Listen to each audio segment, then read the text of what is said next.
show what kind of art I produce might be the show a little bit, few slides. And so, because I think I am a temporary artist. I'm not a kind of artist going for a solid artworks. So since 1997, I'm working with the temporary work. Is going. So that's why might be the questions what we are going to raise, answer those images also. And because my work directly involved with the history in recent past, maybe 30 years back, because I can't go away with that. So without history, I'm not exist. So I present history, and I collect things, what is around me now also, what's happening in the what's happened in Sri Lanka since 1980, big but wars over, but that not over, and they going to that. So that is why for me it's very important to not only just tell something about the history and just not reminding anything from the history, but get some motives, or sometimes I propose some kind of new motives. For example, a barrel. It's just an innocent barrel which was, there were a few detail of one work, so that's I started my barrelism in 1997. So barrels were there all the time. So it was like, it has its own history also. So that history was changed by the temporary or contemporary issues of that container located. So that container at that time located on Sri Lanka. So earlier it was like fuel and over the tar or kind of chemicals brought to Sri Lanka. But later it stands for the security reasons. So it blocked everywhere, and it became a kind of a barricade. So from that point, so I took that image objects and start to reproduce same thing what did the army or everything, and asking questions about history. So then I remind the history. Sometimes recently I invite one of my friends, big architect, also to my exhibition. He refused to come because he's saying, you are always reminding us history, bad history, and this is not young art, it's very young architects, but he's saying, that's enough, saying all the bad things all the time. But if he came to my exhibition, surprised, I'm not talking about the history related. So I responded what is here. And so what I'm trying to do that beautification things, and history is going to be erased. Great concern about it. So that is why I want to make some kind of artwork or ask someone so whatever I produce, it should be art. So that's in that way I produce things. So the art gallery and put it as art, but people are coming there and they see, yes, this might be art, no question. So I think that point. So I'm trying to very important. And in reshaping,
So that's the way.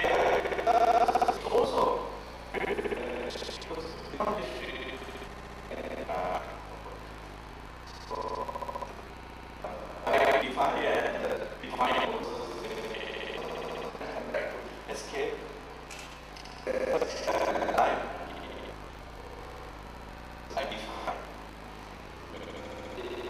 Translate what I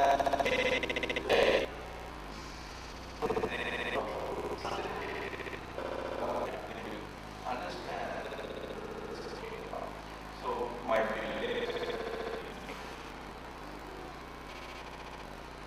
thank you. Lost there that you.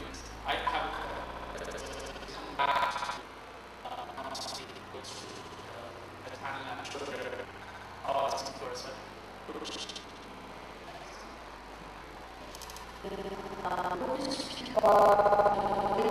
Contemporary. Just a few of them. Into contemporary history, which was mostly of Maoist insurgency.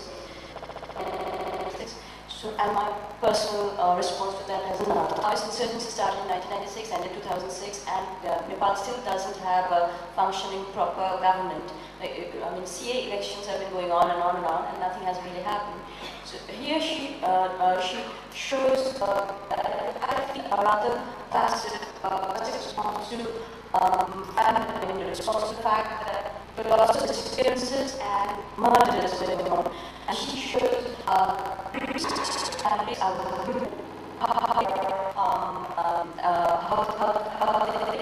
description. This is 2006, and there is the image of the iconic image of Draupadi. Draupadi is the central woman figure in the Mahabharata, and here Shashikala Tiwari, one of Nepal's most senior has this is clearer.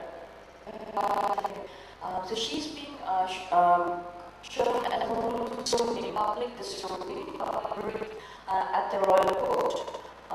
I find it interesting because it's a traditional icon, and it's like every South Asian knows the story. What I find interesting is that what Shashikala was trying to do was actually depict the nation being raped. And because she is, it's a woman artist working, it's difficult for women in South Asia to sort of confront this issue directly. And being in her 60s, I think that's why she chose to do it like this. The next slide. This is by Ragini Upadhyay, one of our very eminent Nepali women artists. And what she approaches the same history from a different perspective.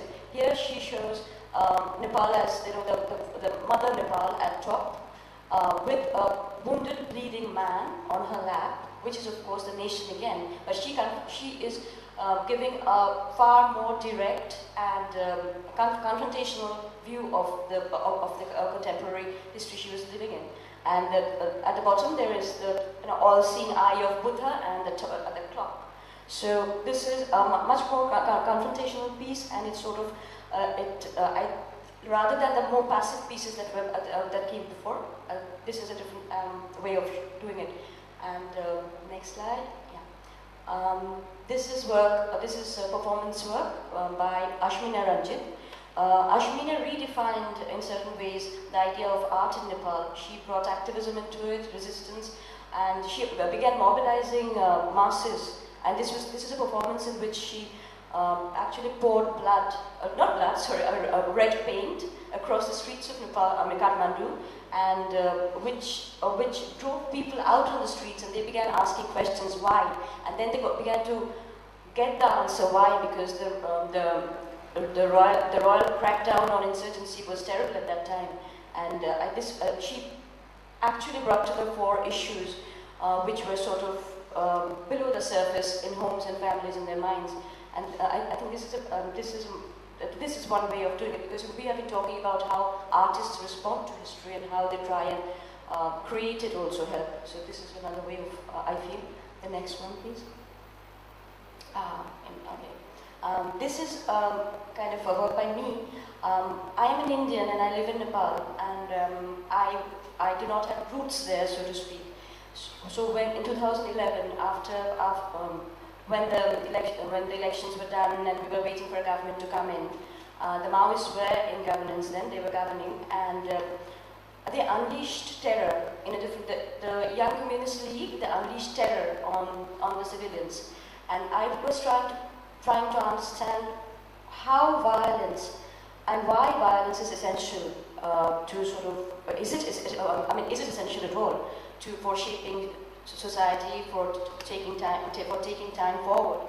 And this is a work based on a 1930 novel by Rabindranath Tagore, in which he explored the role of nationalist terrorism in India.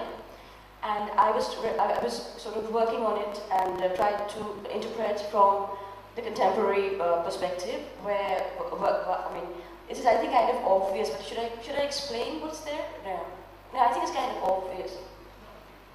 Yeah, I mean, there are guns and the sacrifice. How ideologies are fed, ideals are fed to young people, and they're being sort of driven to sacrifice themselves or for other countries that are raging all over the world today.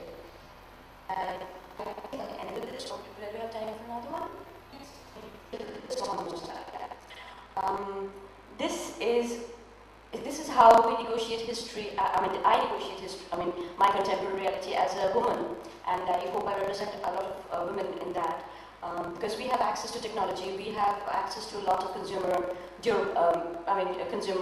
stuff, and we are apparently in a place where we have a lot of choices. But what I am trying to question with this, because the piece is called Access Denied, Password Invalid, is that whether we have access at all, and whether what are the choices available to a woman in South Asia at this point of time, in whichever economic strata she comes from. I will end with this.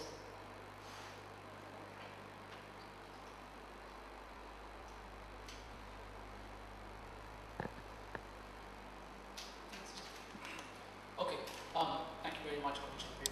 So we'll come back with some questions and comments. Santosh, coming to you, we were just having a conversation outside before the panel, and I've been intrigued a little bit by what Santosh has articulated in terms of his art in more than once, what he calls the butterfly effect, where he sees the seeds of a larger catastrophe in very small, commonplace incidents. And his work very often uses everyday motifs in terms of conveying a larger story, larger kind of sense of history. So I was just wondering if you could, respond to some of the issues that Tenu and Koji have raised, and also in terms of reflecting on art practice in South Asia, perhaps address how the historical impulse in art practice relates to this thing of a bigger story in every small commonplace image or incident or exchange.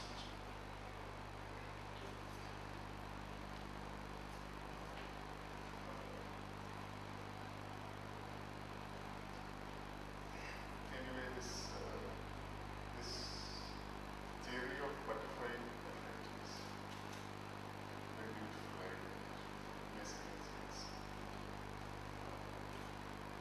And it is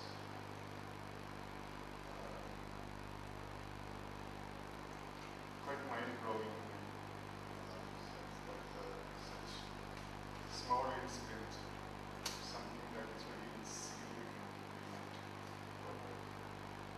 can probably lead to a bigger catastrophic effect later, maybe few days later, 10 minutes later, 20 minutes later. So this correlation between this cause and effect is, on the one hand, is quite philosophical.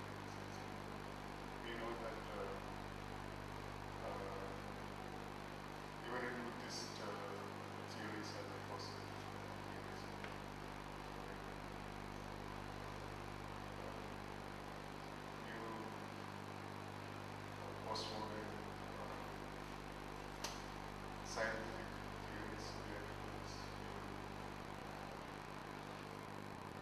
The idea is chaos in relation to this brain.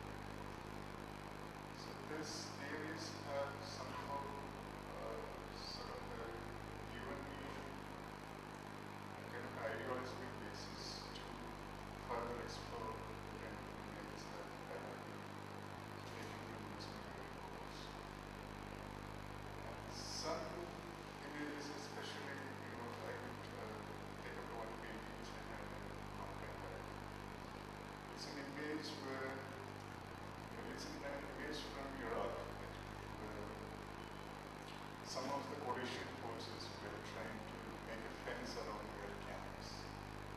It's simple image where the policemen are trying to make a fence. It's barbed wire fences around the camp. Because they were scared of the local people. They thought that local people were going to attack. On the one hand, this image looks so ordinary, but at the same time, it has this, what can be thought of pain. And when I did the painting, especially I was doing the process of painting positive image into negative. When I turned this image into negative, I realized that, again, as we had discussed before, that you cannot anymore recognize or locate where something is happening.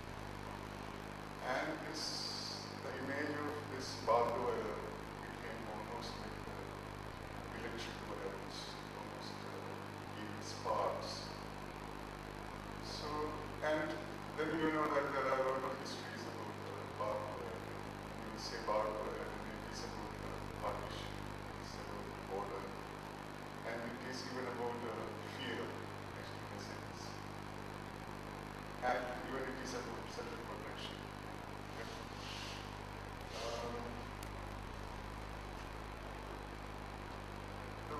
Probably in the history we see that barbed wire image during the Second World War, like before that in Nagaraj. Probably it's one of the scientists called Colombo. He designed this barbed wire, and it is initially being called as Truffaut virus.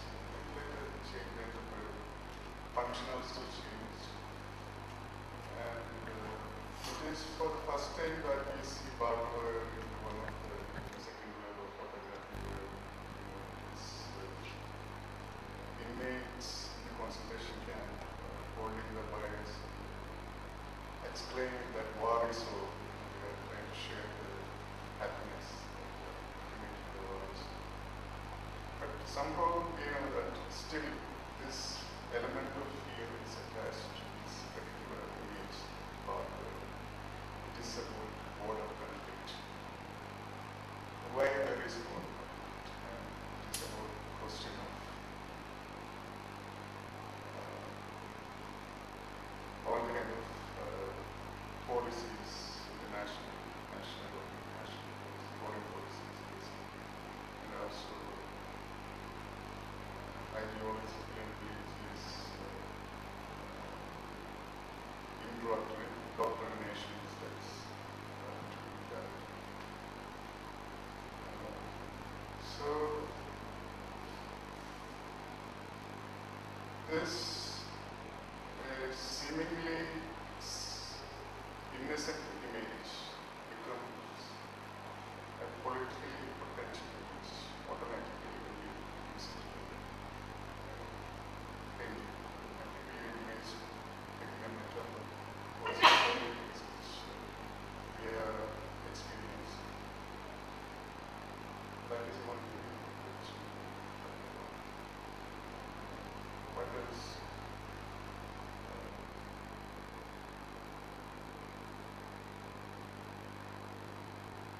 Then this whole question of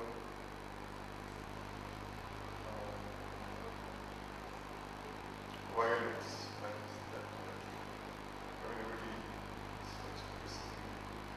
looking at it, whether violence is a strategy to achieve a certain target, which is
think one clear theme that's come through from the first round of interventions is the idea of objects, images that are ubiquitous and commonplace, whether it's barrels, whether it's barbed wire, or whether it's Draupadi,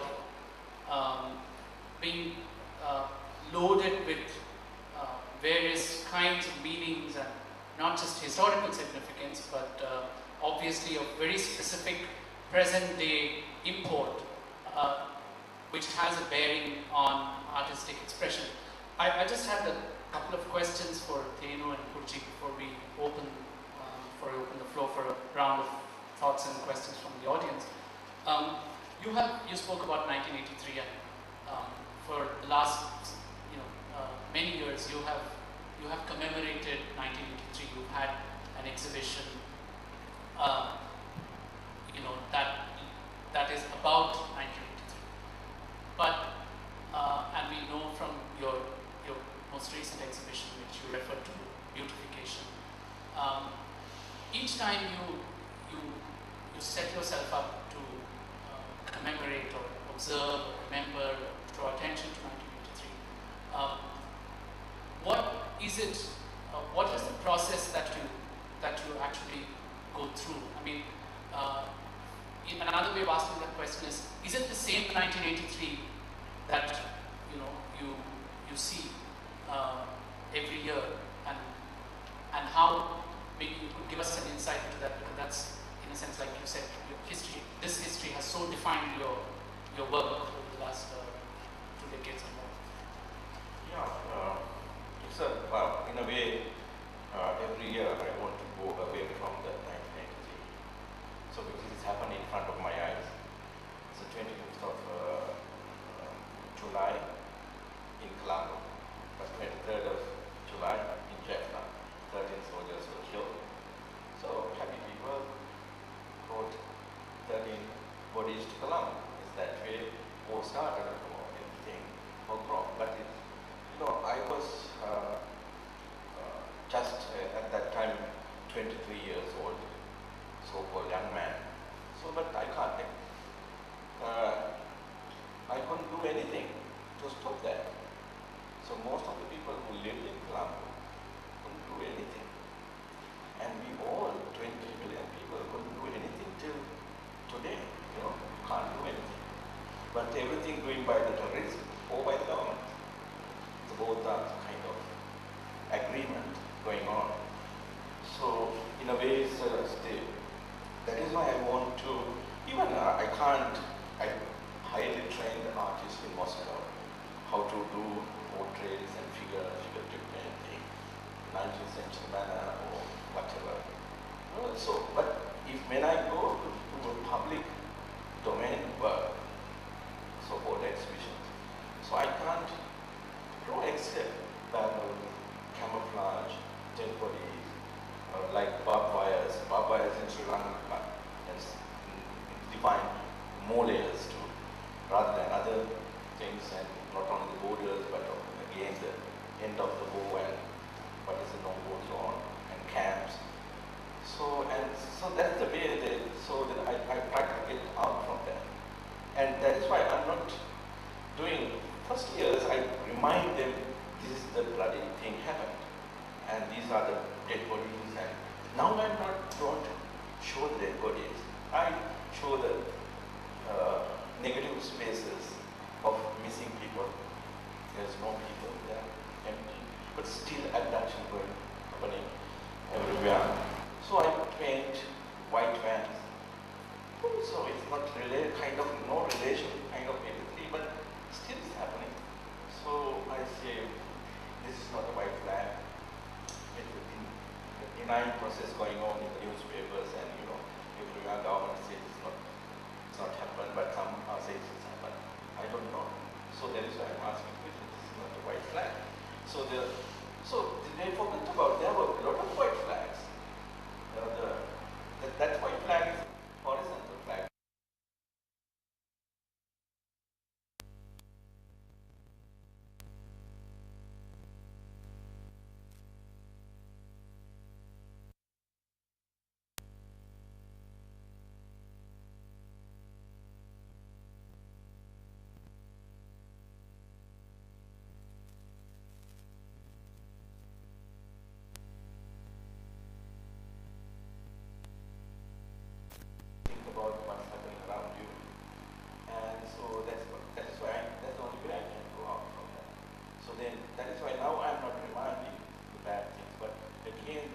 some traces are still there in the beautification.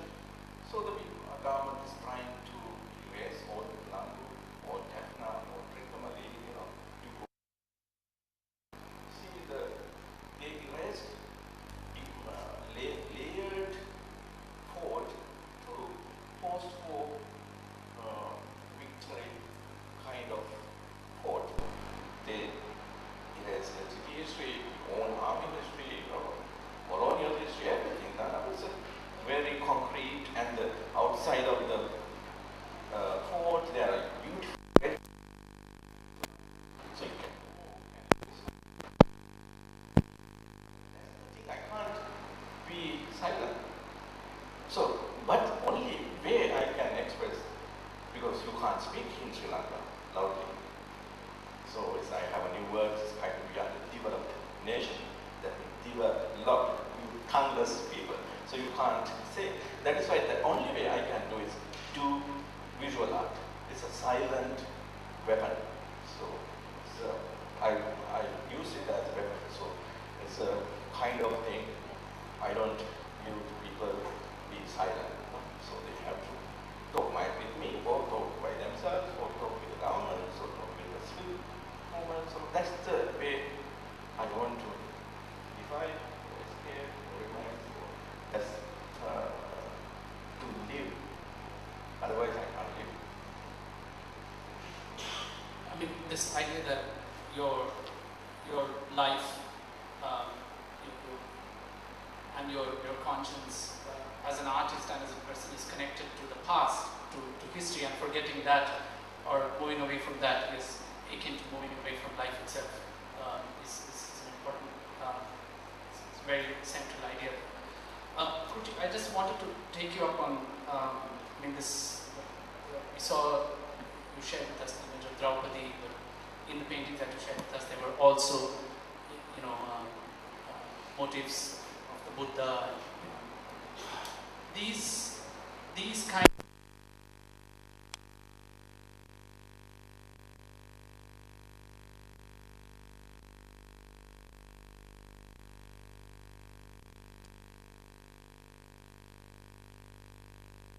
women artists have engaged with it in Nepal and perhaps more broadly in South Asia. What about it? What about these kind of forms of modalities of recall and remembrance are specific to the work of women artists? I mean, are they certain dimensions which from where you stand you see as something that women artists particularly deal with and engage? I will speak from my personal experience, of course, and because I have engaged in an art or with art in Nepal, so I'll speak from that context. What I have realized is that women artists in Nepal, because art is something not very popular with women practitioners there. I mean, there are a lot of women who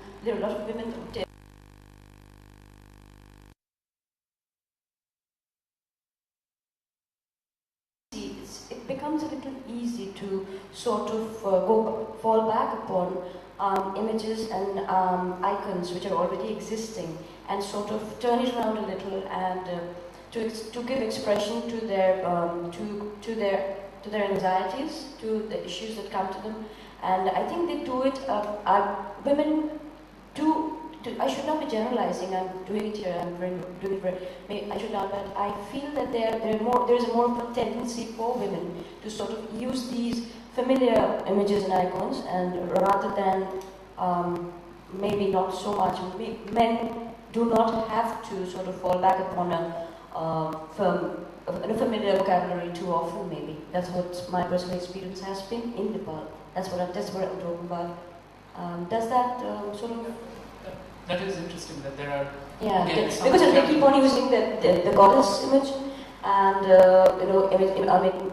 characters or the Ramayana or the Kumari, as the Kumari goddess, that's a very important, and one big way of sort of, taking a stand would be to sort of, subvert these and immediately get a reaction out of it, or subvert this in a sort of a subliminal way, so that only the ones who will understand and won't cause them any trouble. because they have to sort of negotiate a very difficult space as artists in about. Yeah. Okay, maybe some comments or questions from the floor.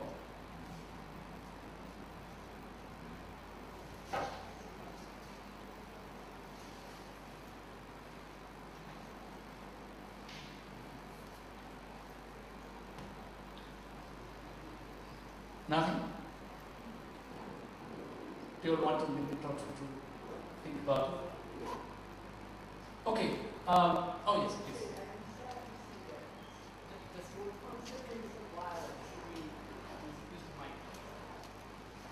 It's sad to see three lovely artists are talking. The whole subject is violence. And of course it's a reflection of our society. It's how we see each other today. So what a violence, and you're there, sitting here and listening to violence, seeing violence. And it makes me really sad. And that's what I'm saying. Okay, talk about the comments. There was not a question, I think. Maybe it's better. So, yeah. My name is Susanne. I just flew in from Germany. Interestingly enough, I come from a panel discussion which happened in Germany Thursday night, and it was about who has the right to interpret history in recent art history, which is a tricky thing. In Germany, as you know, it's been divided for more than 40 years, and there's still ongoing debates between the West German art history and the East German art history, and the latter feels kind of suppressed and not included in the canon. But it's also always a topic how to relate, to respond artistically to what's been going on through 40 years of dictatorship. And as I remember, immediately after, and you know that we were talking about Mr. Gorbachev, that immediately after the fall of the Iron Curtain in the early 90s, visual artists did not or barely touch upon the subject of history of the recent past. And just now, not necessarily in the new generation, but only now, like 20, 25 years after, start to relate to it, because it kind of felt superficial or one-dimensional or too close or too little digested. So it's an interesting process, and we are a little bit bothered, I have a feeling, in reflecting this. And also I wanted to draw your attention to a book by an Egyptologist, Jan Assmann. He's written a terrific book about memory and recollection. And he says, the moment when the last generation that has actively witnessed history is going to die or develops a feeling that they won't be longer around, then the whole processes of canonization, of recollection, of scientific processing kind of grows more momentum. So this is kind of, I just wanted to say that, because I have the feeling that now in Germany, in this East-West debate, some older artists, some whatever, civil rights people are growing older and starting to die, and this moment is, oh, we must not, we have to grasp our memory, we have to kind of write it down, and yeah, that's what I wanted to bring in. Thank you. Any responses to what we've heard? I think particularly both are interesting comments. One, of course, speaks to something that you raised at the very outset, that this recurring engagement with violence creates a certain level of discomfort, and that our recent history is being so dominated by violence. So then, should art practice, what should be the role of art practice in terms of engaging with that recent history of violence? Is it to get people to confront it even more, or what do we do with this discomfort?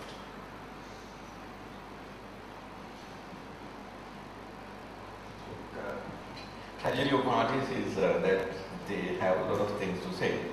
So that is why when something happens in front of their eyes or ears and whatever, various forms, it's novel, it can be a poem, it can be a visual art. It's some way it has to be, they are trying to reflect.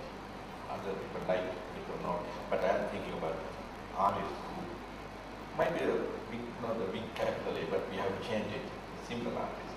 No, very simple artists who are not selling their work or doing ugly work to people. Those artists who want to keep some kind of the freeze moment of history, but they so but various kind of give openness to the work, not the complete definition. So definitions are various, even if you are getting the recent past, now debate is going on.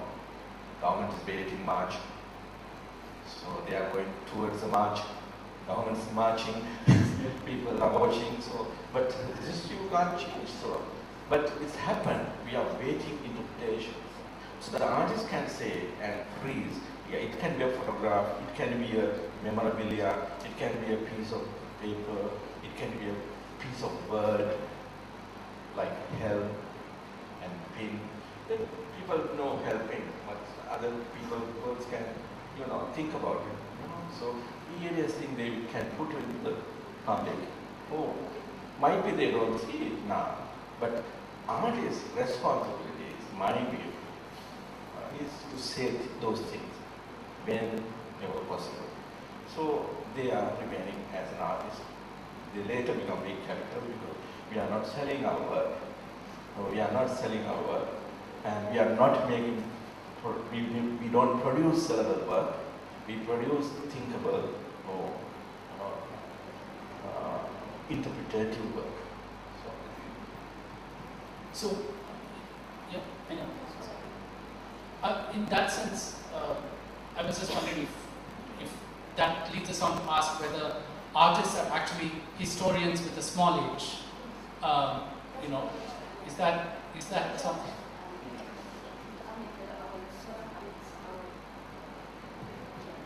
Yeah, I think as an artist, I feel that's our job. I mean, because histories are written, of course, but a lot of history also stays on throughout the work we do. I mean, artists, A, small a, big A, they do, and it's of course we are the but what should I say? Record keepers in certain ways with small r. Yes. Right. So, you have any thoughts?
constant struggle to come up with this which should be acceptable to the audience?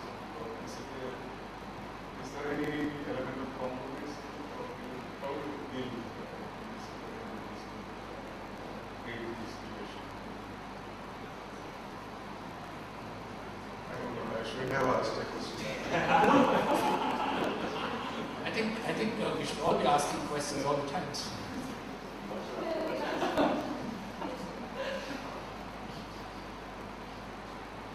I look like doing compromise, but I'm not compromising. always, yeah. But I know how to escape with the direct attack, So I know I am more defensive, and I know visually I know that I can do it. So I can draw a line so people can say it's art, kind of, So that is why that weapon I have. That is why, no, without compromise, you can do. But the only thing is that we make a work of art with the open endedness, without kind of openness. Then anyone, because history, erasing what is our Sri Lankan history? Is it Mahavansa, Chronicle, or it's what kind of history? It's according to the Buddha. It is if Mahavansa is correct. So then Silumina, the Sunday newspaper, published by the government, it can be another history. And daily lives, daily news, so that might be another history. So that's the way history makes. And Ireland newspaper produced another history, and Sinhala newspaper of same company making a Buddhist kind of, chauvinist kind of ideologies and raising everything, Yeah, so it is good. History is open to interpret now. So because of various ways we have, who has smartphone, they can smartphone size histories, and who has big kind of digital histories, and who has newspapers, that's only the yesterday news, and they are making various kind of art. The only art can open to anyone. It's not today, it's produced today, but it's produced for might be tomorrow. So that is why it has kind of, if you are making it that, but you have to think, a lot of thinking has to be behind it. Not like Sunday, actually I'm a Sunday paper because I'm doing a job at the university 5 days and I don't have, only Sunday I have to work. Then in that sense I'm a Sunday painter. But it's other way that there was a thing kind of the amateurist painters are doing Sunday and beautiful painting, kind of painted canvas, you can say. But I'm not painting clothes or canvases. I produce things you can sell or but think main thing. Someone people like can buy it, but no compromise. That is the main thing. Art shouldn't compromise. So if you compromise, it's a politics. So my diplomatic things, you just compromise. Because you have to, it's like or not others, you have to say your things. Alright, that's it. Looks like you have some. No, I was just thinking, when he was talking, I was thinking, and as an artist, I know art should not compromise. I mean, that's where we come from. But I think the act of creation, like when we put forward an artwork, it is a compromise because we tap into extralingual territories, basically in our minds or in our surroundings, and then we try and put it into a form which will bring forth responses which are intelligible in linguistic terms, because otherwise there won't be a response. So I think the act of creation is an act of compromise in certain ways, but as artists we should not. That is the response to what you were saying. I don't know whether that makes sense. I just wanted to, I think Romani's pointed to the clock, but I was wondering if you could, just take 5. I'm happy to take my distraction, introduce the edit and invite us. Oh, okay. No compromise on that. Anyway, but I wanted to put another question on the table. You know, Santosh, when you said that it's the responsibility of the artist to show that the truth lies elsewhere, and you know, Tenu and you, Kochi, both spoke about the artist's responsibility in terms of speaking. And this brings us, I suppose, to the question of the truth effect of art practice. And are you, or the other three of you as artists, you are laying claim to speaking certain kinds of truths, right? You're saying that this is what it is, rather than saying, I don't think your approach, for example, you were saying, it's not about just offering different interpretations and people are free to pick what they want, but you're going out there and saying that my art is speaking truth in a certain way.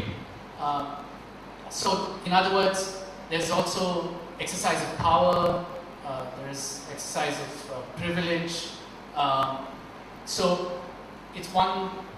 So what I'm trying to tackle is the issue of the power of the artists, and and the idea that art practice has this truth effect, and then in terms of rendering history through that, what kind of responsibilities then does it entail? So that's something that I want to put to the table. But I also want to go back to the floor.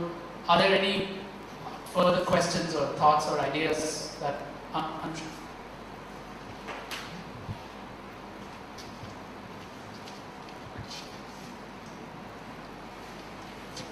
thank you all. Just as a response, and definitely a question I have for all of you. Tinu, you talk about interpretation, the role of the artist interpreting history from the heart. Could you talk about the role of the artist as a recorder of history? And Santosh, you talk about speaking the truth. And it all comes very much from the heart. And I'm just wondering, because somehow it still remains in some way passive, because I'm recording, I'm interpreting. But at what point in an artist's career, if at all, and this is a genuine question, does an artist or can an artist step over into an unknown arena, into a dangerous arena which is perhaps not history of the past or the present, but be actively involved in the making of the history? So if I have very strong feelings from the heart about what's been happening, at what point will I practice in a way that can make history in the way that Kochi showed us, this artist in Kathmandu?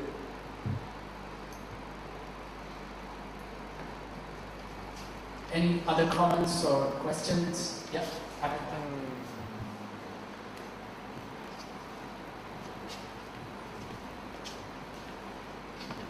Yeah, it comes to my mind when you talk about the truth and history and so on, rather than, I think, many artists become artists because they are critical subjects. So, and to being critical, if you refer to Foucault or something, I'm not an expert, but anyway, it's to be able, we don't agree with how the truth is presented, and then you become critical. And if you're critical, you show or enlighten the relationship between the subject, truth and power, and how it's historically, or how it's anchored in history. And I think this is what, to me, a lot of good, interesting art is really doing, rather than telling truths as some kind of propaganda. It shows these relationships, and then the viewer, if it's if it's successful in the end, everything will be nice, or whatever. It's not that you state the truth, but at the same time, all art is making history, because if it's written into the art history, it becomes an archaeological archive of artifacts for future generations to write the history when they write the history, in some sense. Something like this. Just a comment. Any further questions or comments from the floor? Okay, if not, we do need to wind up. So you could respond to, I put something on the table and we had a couple of other comments, and there'd be discussion. So maybe if each of you could just respond in 3 or 4 minutes. I respond to Anushka because what I meant by record keeper was a subversive record keeper, because artists, I think, when we create something, we are not sort of validating with the dominant perspective. We're not doing that. As artists, I think we create only when we have something else to say. So that is our act of resistance that we all perform. And that is our doing in the present, every day. That's what I feel. And that is the act itself. And so we are not passively recording something. Our act of making or unmaking is resistance itself, and that is creating the future. Forget the present. That's how I see it.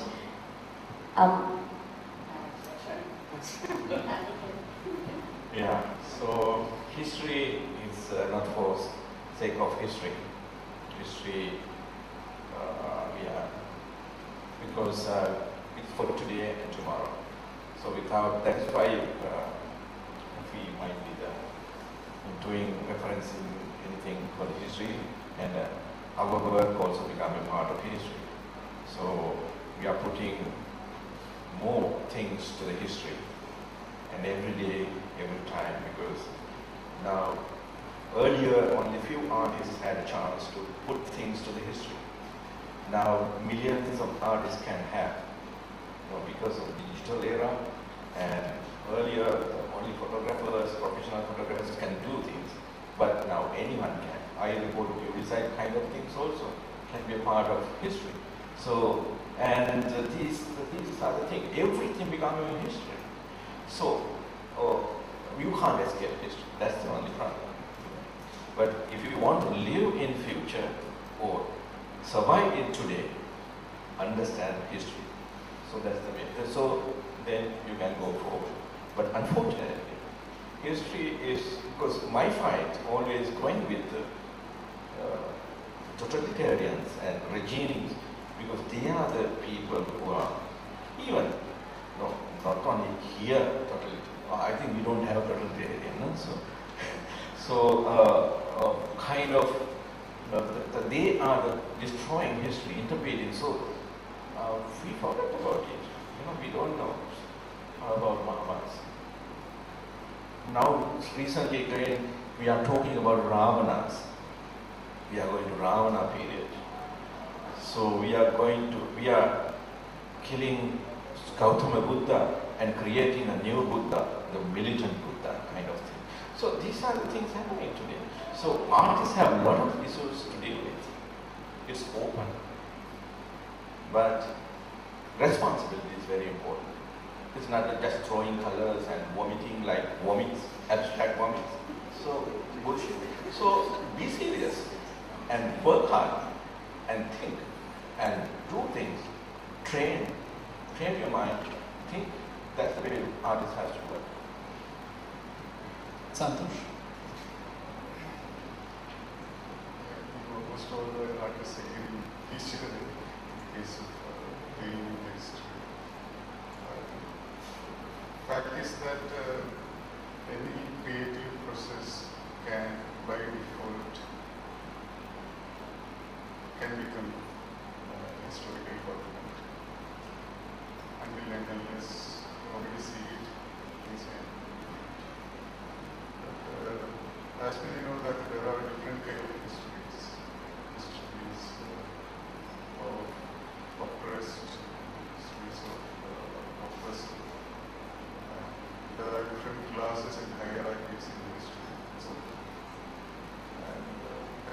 random histories thrown in the medias all over. You can see.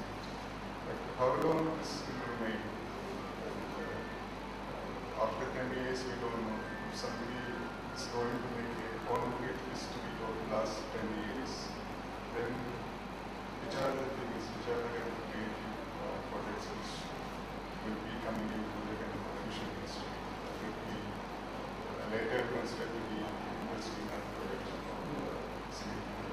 So there is always a constant process of making history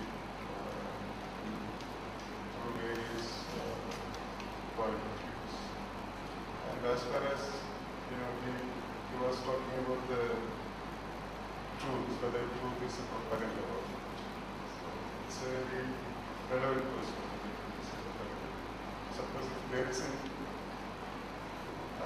kind of an ideological position between any kind of facts that we think is as absolute truth, and if that ideological positions are sort of manipulated or one-sided,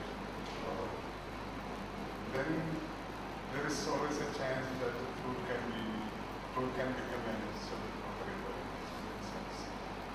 So there is always this danger whether the kind of truth that I am talking about is really true or not. Or the truth that I am talking about is whose truth, whether it is my truth or yours truth. All these questions will be there. And it is almost like, we are actually talking about, I was talking about my work. One of the core idea around which my works are built is one of the question. I would call it as an internal question, that is, who is the real enemy? The whole discourse, all the questions actually, whether it is history or it is true, all is around this central question, who is the real enemy? Whether it is some organization, whether it is some country, whether it is some sect or class or religion. So there is always a process of branding somebody as an enemy, and those who are opposite to it is not actually the enemy but the victim. So this kind of a complex correlation between the enemy and victim is being continuously played into play in different historical circumstances differently. So from a larger perspective of truth, to say this is truth, then one should have probably a larger humanistic understanding of what is actually happens. Otherwise, things could be a bit of one-sided or partial or ideologically negative consequences.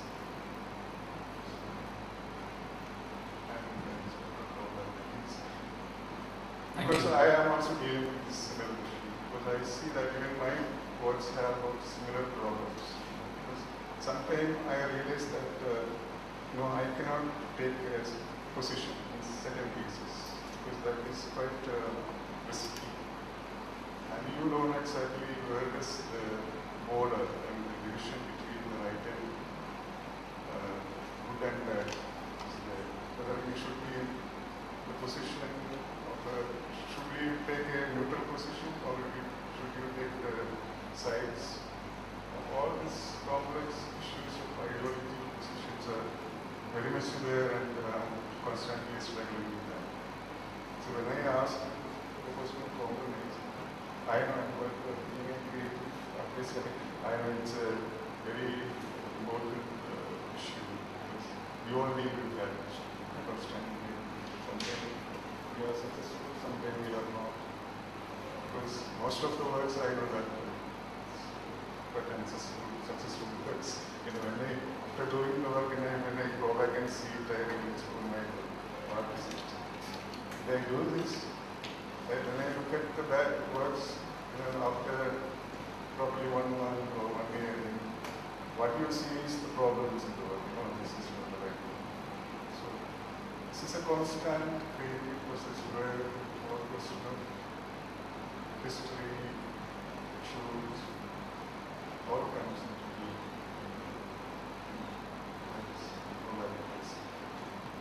I think those reflections are quite quite a significant point at which to wind up this evening. I just want to make a reference to Sunil Singhal, who's not here, unfortunately, since he's not well. But he does have an interesting work which is called Reading Today's News to History. And I think, in a sense, if from what I've read about it, it is an interesting attempt to kind of speak to history or speak with history. And I think a lot of the conversation today has been about that. I think there's been a lot that has been put here on the table for us to kind of think about and reflect on. I want to thank the three artists for a very interesting and engaging 1-hour discussion. Thank you very much to all of you. In true South Asian style, we began late and finished late. So at least on that count, we can be secure that we are consistent with our history. Okay, thank you very much. Have a good evening.